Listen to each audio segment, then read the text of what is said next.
So hello everyone, my name is Khushi Galbale. Welcome back to my channel. I know it has been days that I have not uploaded any video, but I was busy in preparing for the exam. So today's topic is about that we are the first timers who are appearing for this exam for UPSC CSE Prelims 2024. तो मैंने सोचा कि बहुत ज़्यादा मुझे anxiety हो रही थी, बाकी लोगों के साथ भी सेम चीज़ें हो रही थी, तो क्यों ना थोड़ा बहुत शेयर कर लिया जाए इसके बारे में. So that's our talk about it.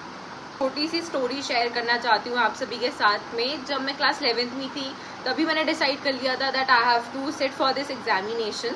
पर मेरे साथ एक चीज़ हुई थी कि वो होता है ना कि ज़्यादा टाइम, जितना ज़्यादा टाइम मिलता है उतना ज़्यादा टाइम हम लेते हैं चीज़ें प्रिपेयर करने के लिए. तो जब मैं कॉलेज के फर्स्ट ईयर में थी तो मुझे लगता था कि अभी 3 साल हैं यार, कर लेंगे आराम से. और मैंने पहले जो पैम्पलेट लगाया हुआ था वो अपने सामने वाली वॉल पे, वो था UPSC CSE 2023.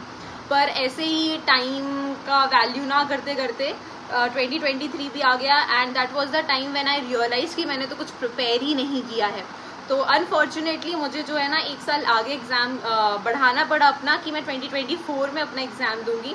एंड इस साल भी जब मैं एग्ज़ाम के लिए दे रही हूँ तो मुझे ज़्यादा तो नहीं, मतलब बहुत कम ही कॉन्फिडेंस है कि मैं एग्ज़ाम के लिए रेडी हूँ. But I would like to say only one thing to all of you. That is the main thing I want to discuss in this video today. That देखिए कि ज़िंदगी में बहुत सारी चीज़ें होंगी जो पहली बार होती हैं और बहुत सारी चीज़ें होंगी जो आखिरी बार होंगी. और आप जितना जल्दी स्टार्ट करेंगे उतना जल्दी आप सक्सेस के करीब जाएंगे. ठीक है, आपको ये बात अपने दिमाग में एकदम ही क्लियर रखनी है कि हम पहली बार इस एग्ज़ाम के लिए अपीयर हो रहे हैं. दोनों ही पॉसिबिलिटीज़ अपनी दिमाग में रखना, क्योंकि मैं तो भाई लेकर चलती हूँ कि मेरा एग्ज़ाम क्लियर हो सकता है. 99% मेरा एग्ज़ाम क्लियर हो सकता है, but still there is 1% of chance जहाँ पे एग्ज़ाम क्लियर नहीं होगा. So you have to be ready for it. उन लोगों की बात अलग होती है जो बहुत बारी एग्ज़ाम दे चुके हैं, उनका एक अलग ही मेंटल लेवल हो जाता है एग्ज़ाम में बैठने के बाद. So you have to be prepared कि अगर कुछ ऐसा होता है, हमारे नेगेटिव साइड में रिजल्ट आता है, तो don't worry, we will do it again. और जो मैं ये बोल रही हूँ कि 99% वो तो मैं सिर्फ समझाने के लिए बोल रही हूँ कि वो 99% जो है वो 1% चांस में भी कन्वर्ट हो सकता है. और जो 1% चांस है कि हमारा एग्जाम क्लियर नहीं होगा, वो 99% में भी कन्वर्ट हो सकता है. एंड वो 1% में वो सारे दिन आते हैं जब आपने सोचा होगा कि नहीं यार आज मन नहीं कर रहा है, आज नहीं पढ़ते हैं, आज चला जाऊंगा थोड़ा सा फ्रेंड के घर, तो क्या फिर वो क्या ही हो जाएगा, मतलब है ना, इतना तो मैं एंजॉयमेंट चाहता हूँ या फिर चाहती हूँ, इतना पढ़ाई करती हूँ मैं. तो सिर्फ मेरे बोलने का मतलब ये है कि ये नहीं कह रही हूँ कि एग्ज़ाम क्लियर नहीं होगा, बट हमें दोनों ही पॉसिबिलिटीज़ दिमाग में लेके चलनी है for the people those who are appearing for the first time. Because I am also a person who is appearing for this exam for the first time.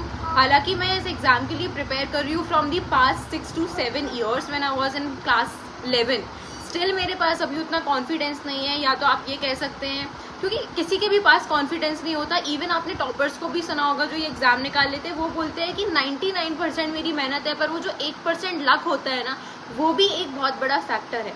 So that's what I am saying to you, that 1% luck can also make a big difference.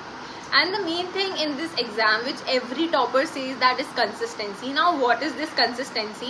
For example, मान लीजिए कोई एक ऐसा इंसान है जिसने ये exam top कर लिया है. आप लोगों ने कई बार ही देखा होगा कि कोई फर्स्ट रैंकर होता है और वो चाहकर भी उतना फेम उसको नहीं मिलता, उतना अटेंशन उसको नहीं मिल पाता, हालांकि उसका फर्स्ट रैंक आया है. बट कोई एक ऐसा इंसान है जिसका 300-400 रैंक आया and they are getting a lot of attention.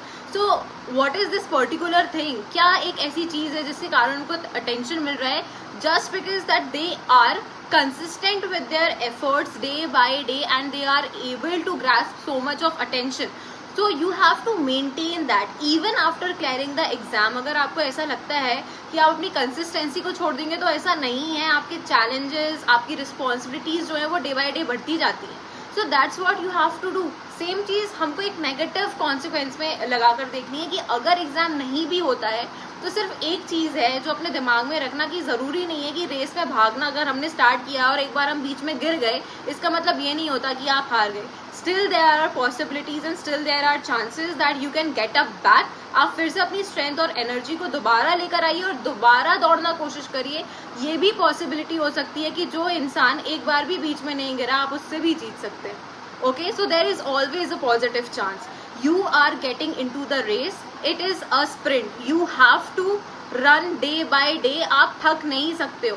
And अगर आप थकते हैं तो इसका मतलब ये तो नहीं है ना कि आपने छोड़ दिया, बैठिए, रेस्ट करिए। तो अगर एक फेलियर होता भी है तो उसको हमने अपने ब्रेक की तरह लेना है, ना ही इस तरह कि नहीं अब तो सब कुछ खत्म हो ही चुका है।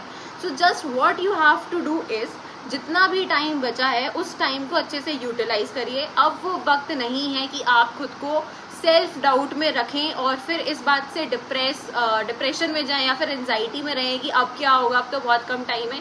Just do one thing, that do the PYQs। उसके बाद जितना भी अच्छे से किया है, फॉर एग्जाम्पल 100% यूपीएससी का सिलेबस ना कभी भी कोई कंप्लीट नहीं कर पाया और ना ही हम कभी कर सकते हैं। तो जितना भी सिलेबस आप पढ़ चुके हैं उसी सिलेबस को बार बार रिवाइज करिए। प्रेजेंट का जो सिनेरियो है, जिस टाइप के क्वेश्चंस आते हैं उसमें आपकी एक्यूरेसी की ज़्यादा ज़रूरत है। पहले होता था कि आप जितने मैक्सिमम क्वेश्चंस अटेम्प्ट करेंगे उतना ज़्यादा आपका जो है प्रोबेबिलिटी हाई है ये एग्जाम क्लियर करने की, but now it is not like that, it's just about accuracy. क्योंकि हर टाइप से हर साल जो यूपीएससी है नए चैलेंजेस लेकर आता है हमारे लिए। So what you have to do कि जितना हमने पोर्शन पढ़ा है उस पोर्शन में आप थरो रहिए, बाकी जितना पॉसिबल है डू मेक श्योर कि आप हो सकता है कि एक बार पढ़ लें एटलीस्ट उस सिलेबस को, वरना जो ऑलरेडी पढ़ रखा है उसमें अपनी एक्सपर्टीज बनाने की कोशिश करें। And I know that everyone is working hard for their goal, and I know that you guys would be able to do it. And be positive, have a very positive mindset, and thank you so much for watching this video. Please subscribe the channel.